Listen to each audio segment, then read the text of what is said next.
Hey folks, Dr. Mike here for Renaissance Periodization. Here is a fitness myth that harder cardio leads to more fat loss every time. What? That's a myth. Well, let's take a look at the claim and how it's structured in most cases. So it is true that cardio can be graded on a scale of perceived exertion, basically what feels harder. Starts roughly from something like walking, which if that feels hard to you, holy shit. Well, I guess after a few hundred meters, it could start to be a drag. Then it goes to incline walking. It's a bit harder because that's an incline, then jogging, then running, then multiple sprints, high intensity interval training, etc. All of them get perceptively much harder during the act. And because they're hard and people generally think hard things make me better at stuff, which is not entirely a bad view, a lot of people think, okay, the cardio that feels the hardest is going to be the one that makes me the leanest. It's going to lead to more fat loss. And if you are stalling and you're not getting lean, doing whatever you're doing, make your cardio harder or throw in harder cardio and it will get the job done. Well, there are a variety of reasons that that's probably not true, at least 4. First, the way cardio burns fat almost entirely is you have the duration of how long you're doing cardio, and that's on the x-axis, and on the y-axis is how many calories does that cardio burn per minute, let's say. And you start cardio, let's say it's easy cardio and it's for 30 minutes. Never burns a lot of calories, but it burns pretty continuously, and after 30 minutes it stops. It's the area under that curve that determines how many total calories and thus fat you burn. If you do psychotically hard cardio, that's insane. It can burn a ton of calories per minute, but you ain't going to be doing that shit for 30 minutes, more like 2, if it's like a super crazy sprint and then you breathe and rest for a long time. The area under this curve, tall and skinny, could not be very impressive, right? So yes, the higher intensity cardio per minute allows you to burn more calories. However, almost by design, you cannot last as long doing ultra hard, super intense cardio as you can doing easier cardio. So harder cardio is for sure harder. It points that curve in the upward direction, but this curve that's easier might actually be burning as many or more calories, right? The thing is, in the human body, this is actually exaggerated to where cardio, the harder it is, isn't linearly less sustainable, it's exponentially less sustainable. So if you can walk at 3 miles an hour and someone says, walk until you fall down, and maybe you got that there was like an X-Men movie where that bitch was like propagandizing people with her touch or whatever, and she was like, walk until your feet bleed or some shit, and the guy took off. Anyway, if someone says like walk forever or as long as you can until you fall over, a lot of people could walk like 20 or 30 miles until they're like, my feet are bleeding, I can't do this anymore. All right. What if someone says sprint until you can't sprint anymore? Even if they give you a 10 or 15 second or 1 minute break between every sprint to get as much energy back as you can, at what point are you going to quit? Well, how many calories does it take to walk 20 or 30 miles? Probably a few thousand. Are you really going to do a few thousand calories of sprinting? Get the fuck out of here. 500 calories in a sprint workout, your legs won't work for 5 days afterwards. And you're sure as hell quitting. You might even die, right? So it turns out that relationship between sustainability and effort is exponential in the human body, which is to say harder cardio is much less sustainable. You can do much less of it per any unit time, per hour, per day, per week. And thus, if you want a realistic approach to cardio, which as we know, if it's super sustainable, you can do a lot of it and burn lots of fat, that's the opposite of doing harder cardio. This advice would probably be more true backwards. If someone said, hey, the easier the cardio is, the more fat you burn, that's more true than the other way around. No joke. Now, having said that, some people say, hold on a sec, Dr. Mike, you scientist fuck. You missed something in your science school. What about excess post-exercise oxygen consumption? EPOC. Much better to call it EPOC. It sounds very fancy. It's really the caloric cost of the recovery from cardio. So if you walk for 10 miles and then you sit down, you have elevated hormonal levels and you need to repartition some nutrients and heal some things, but not much, and you barely burn any more calories than we would expect. Like if you're seated for 30 minutes, then you walk for 30 minutes, and then you sit down for 30 minutes, the amount of calories you're burning that second 30 minutes after you sat down already, after the cardio, is basically the same as the first. No big deal. However, if you sit for 30 minutes and we measure how many calories you're burning per minute, and then we have you do high-intensity interval training for, let's say, 5 minutes, and then you sit around for another 30 minutes, for at least the first part of that 30 minutes, you're going to be burning way more calories per minute than we would expect. A lot of it's actually quite obvious. The excess post-exercise oxygen consumption actually reveals itself in your breathing frequency and in your tidal volume. So after you do high-intensity interval training, well, after you do regular walking, 30 minutes, or someone's like, oh, your 30 minutes is over. Please sit down on a chair. You sit down, and okay. I wonder if I'm in a CIA exam room and what the fuck is going on. But if you do high-intensity interval training, as soon as you sit down after 5 minutes of that shit, you're like, that shit burns calories. That's literally you taking in more oxygen to burn more calories to fix all the shit you essentially broke and all the fuel that you wasted away during that time. And people will say, to hold on, that epoch, that trailing edge after hard cardio, sums up to a lot of calories. And they're right. It does sum up to a lot. But it doesn't sum up to as much in most cases as just doing easier cardio for longer, right? So yes, you do get an afterburn effect from high-intensity interval training, but if you add up all those calories, man, it's just not as many as we would have hoped for. And if you just went on an incline treadmill for an hour, you could have burned so many calories that it would take you an unbelievably unsustainable amount of high-intensity interval training to make up for that, even counting the epoch afterburn effect. So unfortunately, that falls a bit short. Number 3, pedantic point, but direct fuel use of what fuel you're actually using. Is it proteins? Is it carbs? Is it fats? The lower your intensity, the more like incline walking your cardio is, the higher percentage of fat is used at that time. Now, the fat is used a ton for recovery and the HIIT and stuff like that, so it's not a big point. But if we're going to be real pedantic, you actually burn a higher fraction of fat in low intensity anyway. And here's the big kicker, fatigue. We already mentioned how tired hard cardio makes you and how not very sustainable it is to do regularly in the kinds of volumes we would need to burn lots of calories.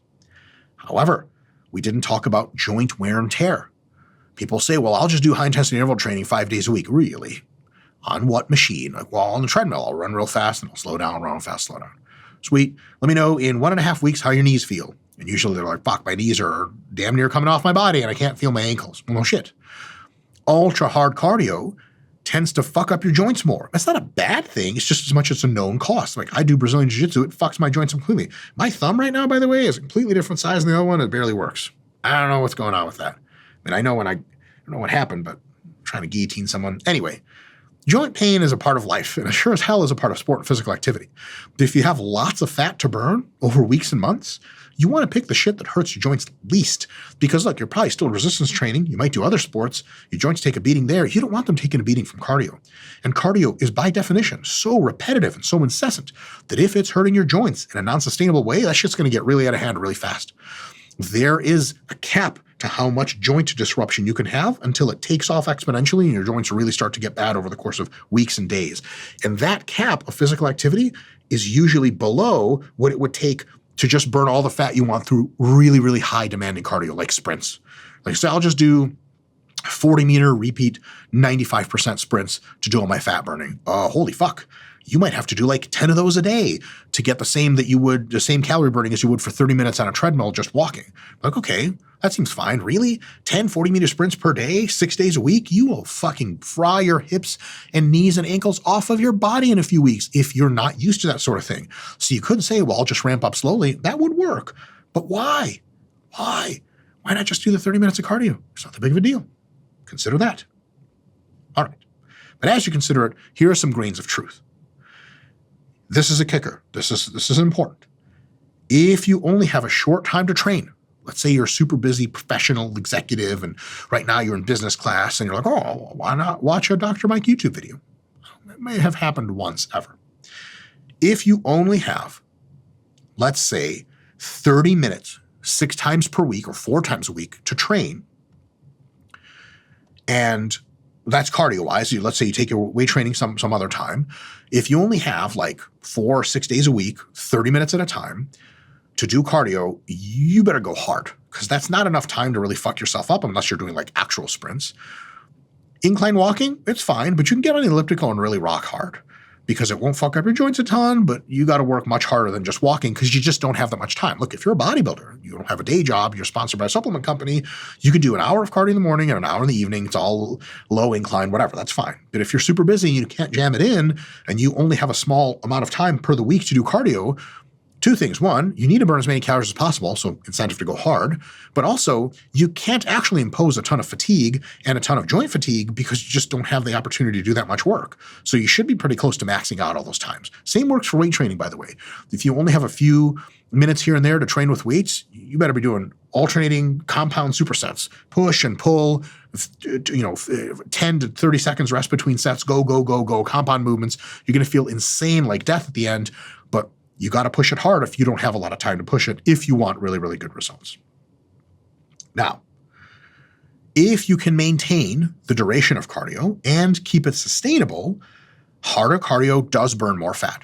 So if you have like an hour, let's say you have an hour 5 days a week to do your cardio, and you've just been on a low incline treadmill at 2.5 miles an hour, and you're like, oh, things are going well, I'm losing fat, but I think I can push it, and you're just not fatigued at all.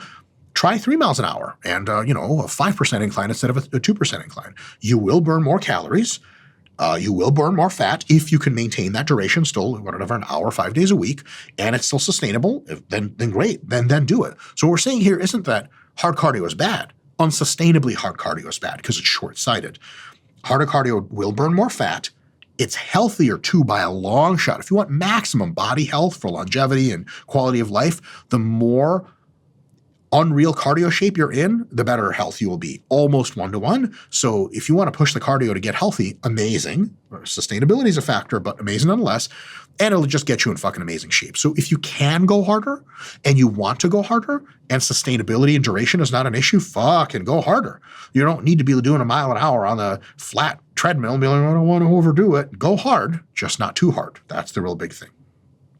So best practice. If you're in a situation in which you're very constrained for time, the best all-around exercise is probably still short rest, high volume resistance training for sets of 10 to 30 reps.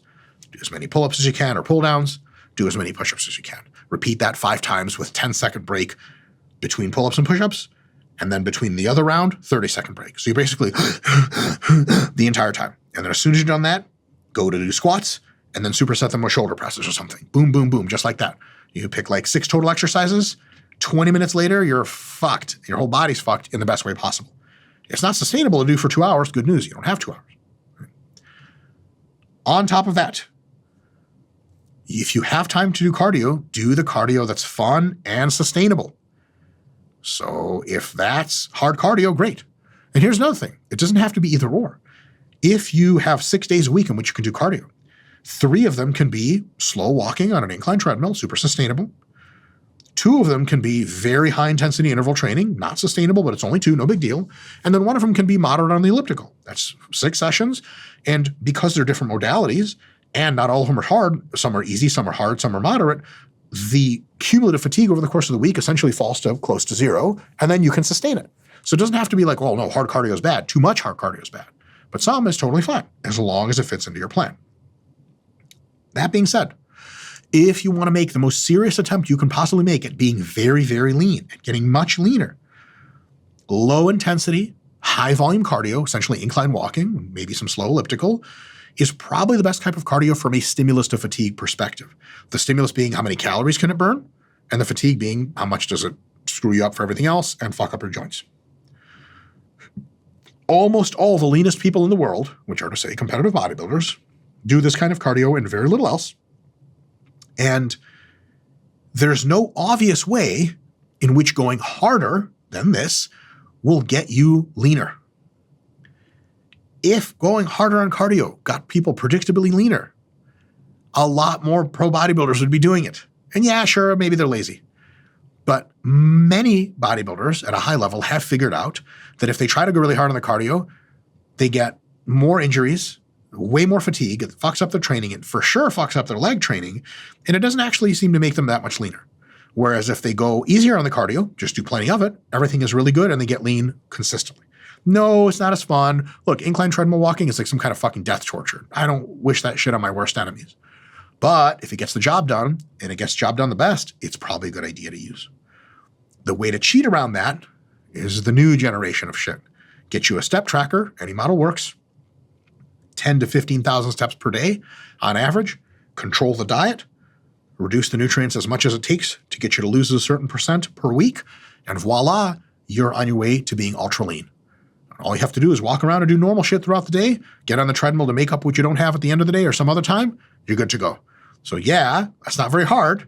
And as a matter of fact, right now I do basically no cardio at all. I just track my steps. I hit a minimum of whatever. Currently I'm massing, so it's 9,000 a day at least, no more than 10 on average. And then I eat whatever I need to. Those two components keep that equation solid and get me whatever it is that my genetics can allow. That's it. No need to do psycho hard cardio. And I'll say one last thing. A lot of people tend to go to hard cardio to feel like they're really doing something, to feel like they're making an effort. When you're on like 3 miles an hour on a 5 grade on the treadmill and you're like watching Netflix while you're moving, you can kind of feel like, fuck, I'm trying to lose fat, right? I'm barely even trying. I could go way faster than this. Like, what the fuck? Like, this doesn't seem like, one of those like montages for like a Rocky movie. Like Rocky ran and up hills and shit. Fuck am I doing? Sustainability is what you're doing. You're doing the right thing. It's easy as a human with our non-robotic flawed emotions to be like, oh, I could go harder now. Yes. But remember, your goal, weight loss, is in 12 weeks. And if you can just get on that treadmill for an hour every day and watch your Netflix series, you're going to be in fucking amazing shape. If that's too easy for you, fuck, get another hobby, shooting yourself with a fucking gun in the foot, something real hard. Fat loss is too easy. We are too advanced as a society. JK, love you all. Like, but hold on. Comment, but hold on. Subscribe. That way, the YouTube sends me the money. I send it to the Lamborghini dealership. Vroom. They drive over my Lambos. They know where I live. And then I have happiness, as I wish all of you. See you next time.